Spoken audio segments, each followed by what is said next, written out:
જય શ્રી રામ। આજના આ પવિત્ર વિડીયોમાં આપણે જાણવાના છીએ કે હનુમાન દાદાનો સુંદરકાંડ કેમ કરવામાં આવે છે અને તેનું મહત્ત્વ શું છે। સુંદરકાંડ ફક્ત પાઠ નથી, એ તો ભક્તિ, શક્તિ અને શ્રદ્ધાનું જીવંત સ્વરૂપ છે। સુંદરકાંડ એટલે શું? સુંદરકાંડ રામાયણનો સૌથી પવિત્ર કાંડ માનવામાં આવે છે। આ કાંડમાં હનુમાન દાદાની ભક્તિ, પરાક્રમ અને બુદ્ધિનું વર્ણન છે।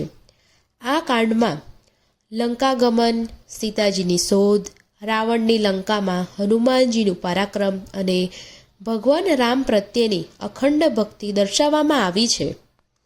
સુંદરકાંડ કેમ કરાવવામાં આવે છે? તો મુશ્કેલી સમયે, એટલે જ્યારે જીવનમાં ભય, દુઃખ કે અવરોધ આવે ત્યારે સુંદરકાંડનો પાઠ મનને શક્તિ આપે છે। હનુમાનજીની કૃપા માટે સુંદરકાંડ હનુમાન દાદાને અતિ પ્રિય છે। તેના પાઠથી તેમની કૃપા સહેલાઈથી પ્રાપ્ત થાય છે।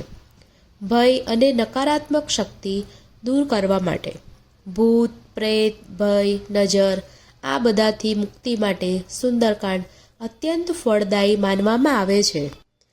સુંદરકાંડ પાઠથી શું લાભ થાય છે? મન શાંત થાય છે, આત્મવિશ્વાસ વધે છે, ઘરનું વાતાવરણ પવિત્ર બને છે, શત્રુનો ભય દૂર થાય છે, ભગવાન રામ અને હનુમાનજીની કૃપા વરસે છે। એમ કહેવાય છે કે જે વ્યક્તિ નિયમિત સુંદરકાંડ કરે છે તે ક્યારેય એકલો રહેતો નથી। સુંદરકાંડ ક્યારે અને કેવી રીતે કરવો? મંગળવાર અથવા શનિવાર શુભ માનવામાં આવે છે। સવારે કે સાંજનો સમય શ્રેષ્ઠ ગણાય છે।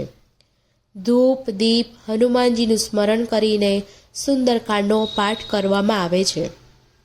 પાઠ હંમેશા શુદ્ધ મન અને ખૂબ શ્રદ્ધાથી કરો।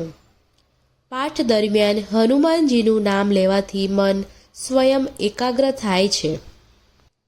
હનુમાન દાદા કહે છે કે ભય છોડો અને રામનું નામ લો। સુંદરકાંડ કરવાથી રામ ભક્ત હનુમાનજી આપણા જીવનમાં શક્તિ, સાહસ અને રક્ષા આપે છે। વિડીયો પસંદ આવ્યો હોય તો લાઈક અને શેર કરજો, કોમેન્ટ કરજો। જય શ્રી રામ।